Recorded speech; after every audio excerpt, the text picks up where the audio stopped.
mes parents ont découvert ce château il y a un quart de siècle, c'était quasiment une ruine.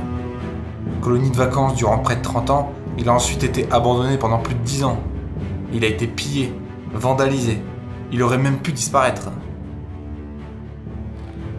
Les frontons, les pinacles, les fenêtres, les vitraux avaient disparu.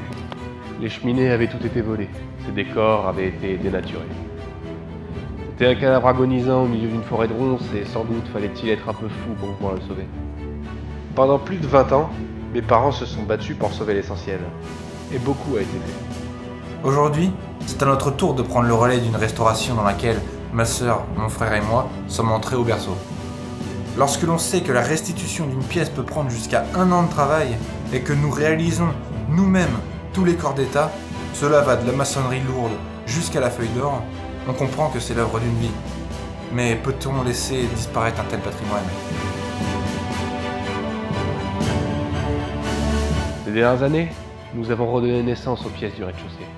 Ça a d'abord été une véritable enquête de police pour retrouver des inventaires après décès qui ne donnaient qu'une vague description de l'aspect originel de telle ou telle pièce. Puis, il a fallu arracher les plaques de ciment qui recouvraient les murs, détruire de faux plafonds industriels, creuser dans des salles de béton pour découvrir, ici, quelques fragments de carrelage, là, les restes d'une frise en staff, le tracé d'une moulure disparue, une bribe de décor, une écaille de peinture.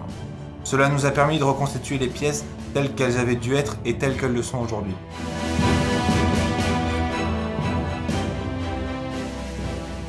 Il a fallu aussi remonter des parties du bâtiment qui s'étaient effondrées, refaire les installations électriques, la plomberie, débroussailler le parc. Un chantier n'était pas encore terminé qu'il fallait en débuter un autre, sans compter les imprévus comme les tempêtes qui rajoutaient leur lot de dégâts.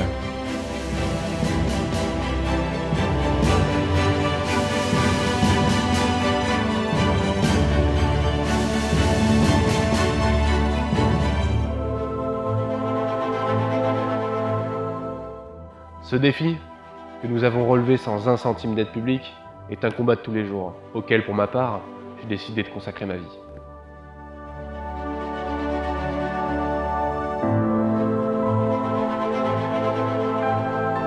À l'origine, il y avait sur ce site une villa romaine. Au fil du temps, elle s'est fortifiée, elle s'est faite château.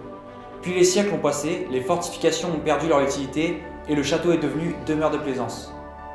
Des parties ont été démontées et les matériaux réemployés à la construction d'autres parties. Il s'est adapté. En dépit de toutes ces péripéties, il a quand même réussi à traverser l'histoire et les guerres pour parvenir jusqu'à nous. Mais pour la première fois de son histoire, si nous ne faisons rien, son existence même est menacée.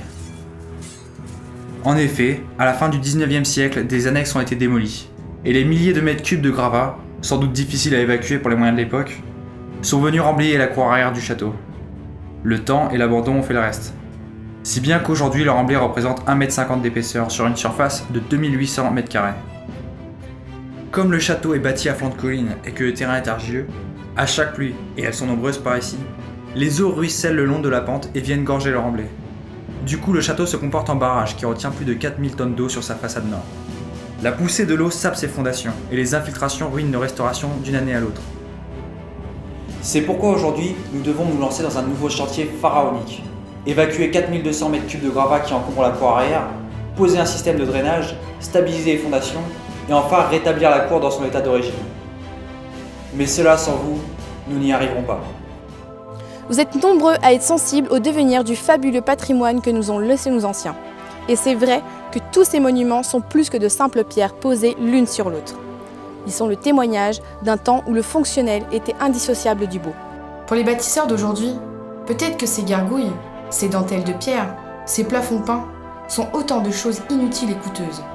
Mais pour nous, elles sont le reflet de ce que l'homme peut puiser de meilleur en lui. Dans une époque troublée, où les repères sont chaque jour plus flous, c'est une lueur d'espoir. Cet héritage légué par les générations qui nous ont précédés est un bien commun dans lequel chacun de nous peut se reconnaître et partager des valeurs.